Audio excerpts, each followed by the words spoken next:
Is it Tuesday? Do we do videos on Tuesday? I think maybe we should probably start doing videos on Tuesday.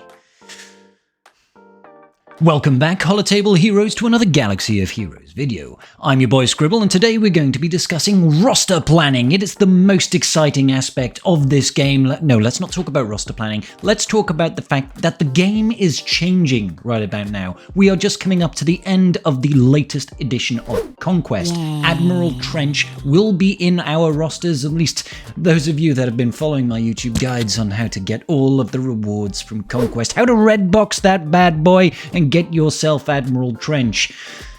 What are you doing, guys? Go and watch that YouTube series. It'll help you get Redbox. I'm here for you.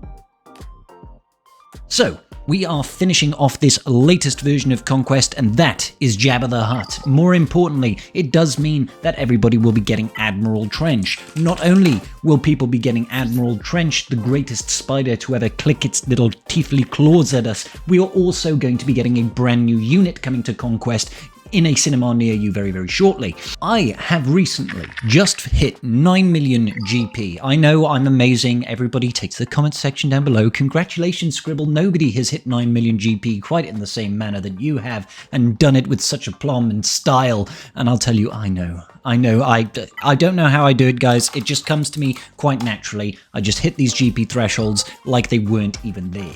However, I hit 9 million GP by getting my Jabba the Hutt unlocked. Finally, it's up to Relic 8 now, and you get that nice sense of satisfaction when you finish off a GL farm that you've been grinding away at for the longest time. Your resources are completely depleted. You have got nothing left to give. And you find yourself in that euphoric state of feeling, wow, it's done. I've accomplished it. Oh, damn it, I need to get the ultimate mats.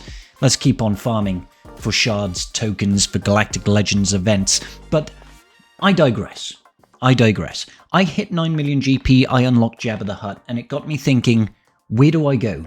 Where do I go from here? And that's the main topic of today's video. I know it sounds like I'm going through a bit of a stream of consciousness when I'm talking to you about this. Squirrel! 1 second, I need a sip of tea.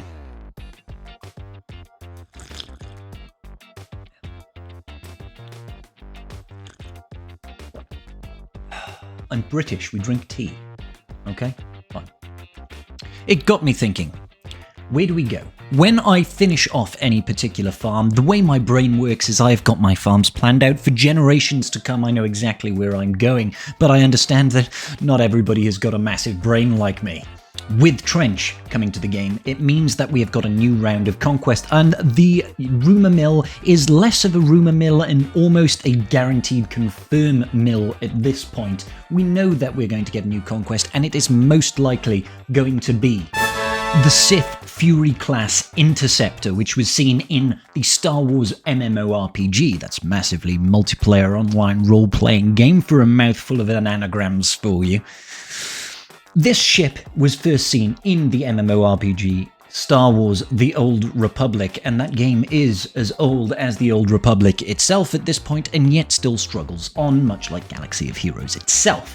That has been officially, unofficially confirmed, revoked, and then swept under the rug by the folks at EA, so we can safely assume that it is most likely but not confirmed, going to be the next Conquest ship. And I'm sure people like you at home probably have the same reaction as me. We think, cool, brand new ship, why did it have to be a Conquest unit? I want fun Conquest units like Commander Ahsoka Tano, like Darth Malgus, like Maul. Don't give me a ship for a brand new fleet that I don't want to have to farm just yet. And you would be right. However, with that in mind, I will always go back to my old adage of when it comes to Conquest, ladies and gentlemen, everybody and their mother's favourite son's friend should be going into Conquest and trying to red box at every given opportunity. I know the game mode is incredibly grindy. I know it has barriers to entry, and I know the feats are mind-numbingly boring and infantile, and you don't want to have to get 40 battles done with no leaders, and you don't want to have to do 40 battles with separatists and 40 battles with Sith, and then get 50 torches and get 50... You get the point? Nobody wants to do it, but you want to do it, guys.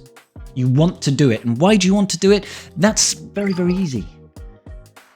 Characters and ships that come through conquest are of paramount importance if you want to build out your roster, if you want to stay in line with, I'm not going to stay on top of or ahead of, I'm saying in line with meta developments in the game. Characters that get released through this game mode are important for your roster. They will be used in TB. They are going to be most likely going to be meta in either TB, TW, GAC, Arena, Squad Arena, Fleet Arena, upcoming raids, okay? So try to make sure that if you haven't already, try to push for that 4 million GP bracket to get up into the hard mode of Conquest, and then look out for my guides on future Conquest feats, or go check out my pal Bit Dynasty. One day he will acknowledge me, I'm sure. We are fellow bald people after all. Check out videos and make sure you can plot out your Conquest path in order to get that red box as fast as possible. Well, not as fast as possible, you just need to get it before the end of the 2-week event. However, that's only one aspect of an area of the game that you guys really should be concentrating on. Try to make sure that you can get the latest Conquest unit. I'm almost certain it's going to be this Fury class interceptor ship that we're getting. What does this ship actually mean though? Well, we had it confirmed or pseudo-confirmed back in the last Road Ahead post by Tuscan Meathead, I want to say. It could have been CG Crumb, can't remember now. But they did mention in an offhand flippant comment that we should be gearing our Sith ships. Sith ships. Why would we want to be gearing those guys? If you've noticed, if you've been following the fleet meta over the last year or two, closer to 2-3 years now, basically since the advent of Geonosian TB, we have had fleet metas that have come in pairs, essentially. You will have the 2 pilot fleet metas, the 2 capital ships that are leading the charge in what is meta. And that has been, until recently, the Profundity and the Executor. These 2 capital ships are leaps and bounds ahead of every other fleet in the game. This does not mean that they are not beatable, they are not killable by other fleets. We've seen them being taken out by Executors, you've seen them being taken out by Negotiator, you've seen them being taken out by Malevolence, you've seen them being taken out by each other.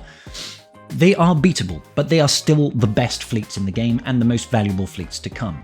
So if they're saying we should be gearing Sith ships, gearing up those pilots, it is because we can most likely expect there to be an influx of Sith ships and a change in new meta. Before we had Executor and Profundity, we had Negotiator and Malevolence. Before we had that, we only had single capital ships leading the charge. It was the Home 1 once the Millennium Falcon came out. Before that, it was still the likes of the Executrix, or even Home 1 with, well, let's face it, Houndstooth and anything, right?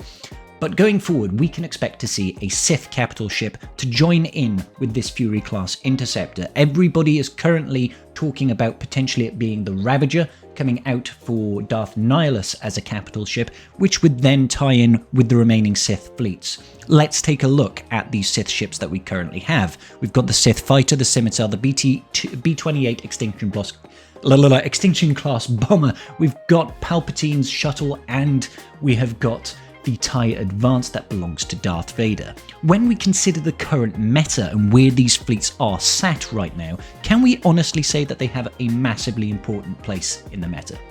For some, yes we can. The TIE Advanced and Emperor's Shuttle do have their place, and even the B-28 Extinction Class Bomber, and say that 10 times fast, I dare you, has its place in the meta as a means of helping to counter the likes of the Profundity and the Executor when you operate them under a Sith fleet.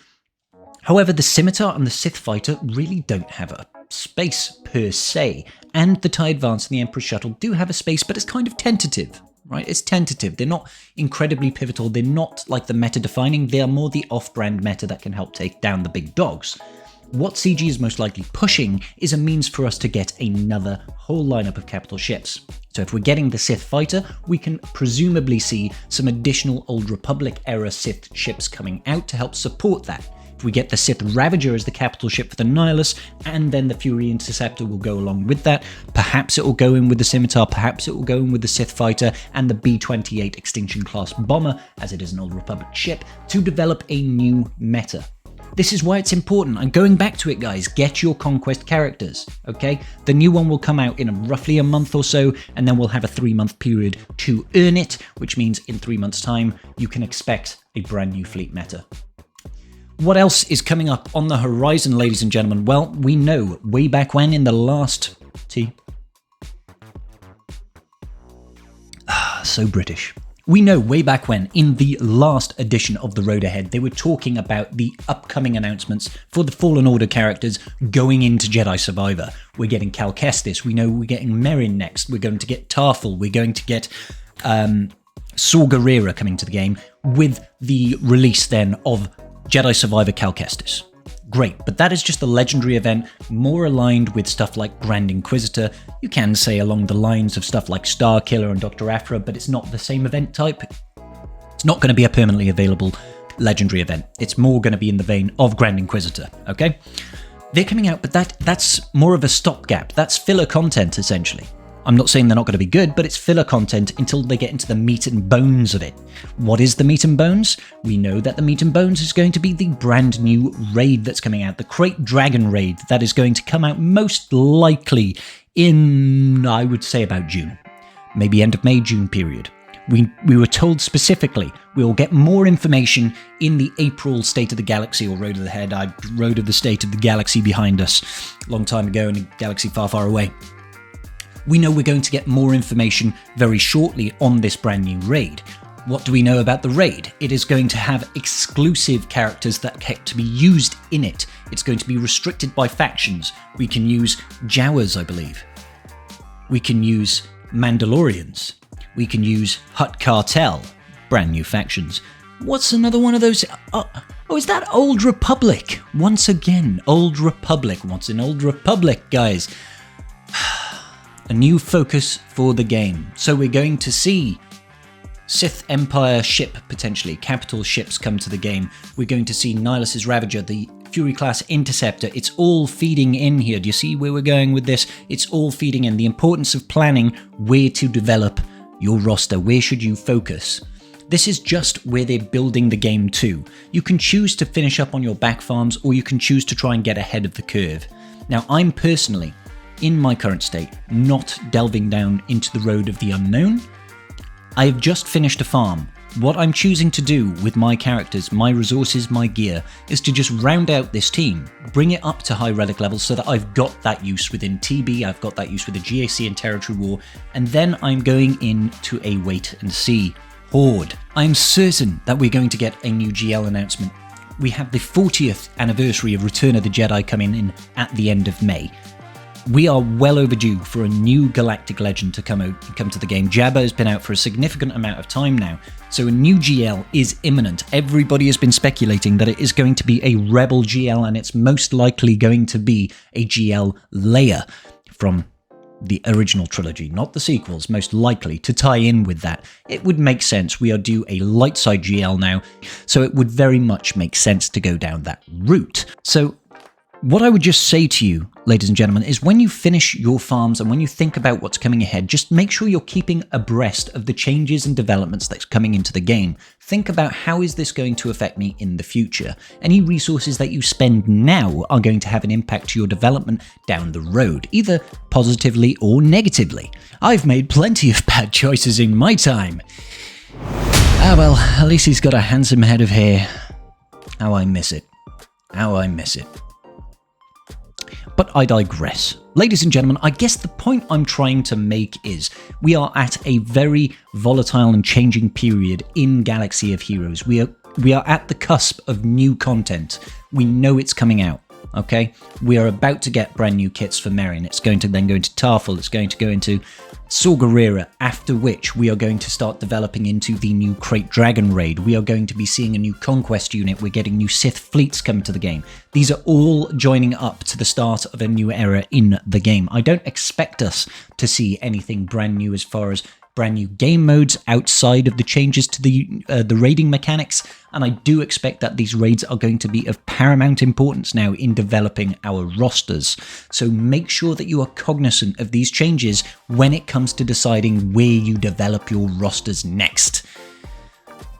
I don't know about you guys, but I want to make sure that when the new Krayt Dragon raid hits, I'm going to be in the best position possible. So I am actually going to consider putting on Bauschleier's Omicron for her raid viability. I won't do it until somebody else has tested the waters for me, because I am far too precautious to do that sort of investment without having a prior warning about whether or not it's good or bad.